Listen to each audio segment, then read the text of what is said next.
Social media, YouTube বা মানুষের মুখের অধিকাংশ কথাই কিন্তু সত্য নয়।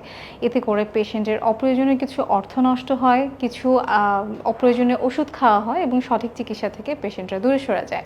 আসসালামু আলাইকুম এভরিওয়ান, আমি ডক্টর নাবিলা নিকিতা। আজকে আপনাদের সাথে কথা বলবো মানুষরা যৌন শক্তি বাড়ানোর নামে যে 5টি ভুল ধারণা পোষণ করে থাকেন।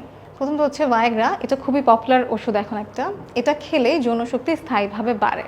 ব্যাপারটা এখন পুরোপুরি ভুল। ভায়াগ্রা আমরা কিছু ক্ষেত্রে চিকিৎসকরা ব্যবহার করে থাকি, তবে এটা খেলেই যে যৌন শক্তি স্থায়ীভাবে সমাধান হয় ব্যাপারটা কিন্তু কখনোই এমন না। এটা খেলে আসল কারণটা যেটার জন্য এই প্রবলেমগুলো হচ্ছে সেটা কিন্তু ধরা যায় না। দ্বিতীয়ত হচ্ছে কবিরাজি চিকিৎসা বা প্রাকৃতিক যে কোনো ওষুধ খাওয়া নিরাপদ। অনেকে বলে যে হার্বাল মেডিসিনগুলো খাওয়াটা সেফ কিনা, কিন্তু কিছু পণ্যে বা কিছু ক্ষেত্রে দেখা যায় যে এসব পণ্যতে গোপনে শক্তিশালী এমন কিছু উপাদান ব্যবহার করা হয় যেটা সাময়িকভাবে যৌনশক্তি যদি বাড়িয়েও থাকে কিন্তু আলটিমেটলি খুব দীর্ঘস্থায়ী হার্ট, কিডনি বা লিভারের সমস্যা করে থাকে বা ক্ষতি করে থাকে। 3 নম্বর যেটা, লিঙ্গের আকার যৌন ক্ষমতার মূল চাবিকাঠি।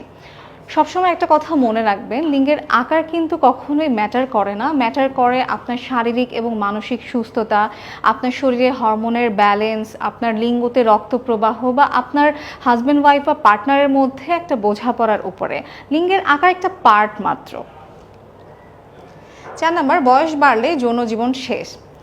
একটা জিনিস মনে রাখবেন, আপনি যদি একটা হেলদি লাইফস্টাইল লিড করেন এবং আপনার যদি সঠিক চিকিৎসা হয় তাহলে সেক্ষেত্রে আপনি কিন্তু দীর্ঘস্থায়ী একটা সুস্থ, স্বাভাবিক এবং সন্তোষজনক যৌন জীবন মেনটেন করতে পারবেন। 5 নম্বর যেটা, যৌন সমস্যার চিকিৎসা না করা। এটা অধিকাংশ ক্ষেত্রে ভুল করে অনেক মানুষরা।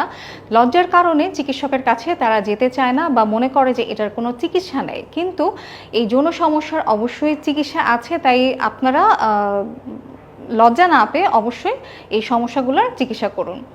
আর আপনারা এই ভুলগুলা করা থেকে বিরত থাকুন। যৌনশক্তি বাড়ানোর নামে এই 5টি ভুল ধারণা আপনার অবশ্যই যৌনশক্তি কমিয়ে দেবে। আশা করছি ভিডিওটি উপকার আসবে। সবাই ভালো থাকবেন। ধন্যবাদ সবাইকে।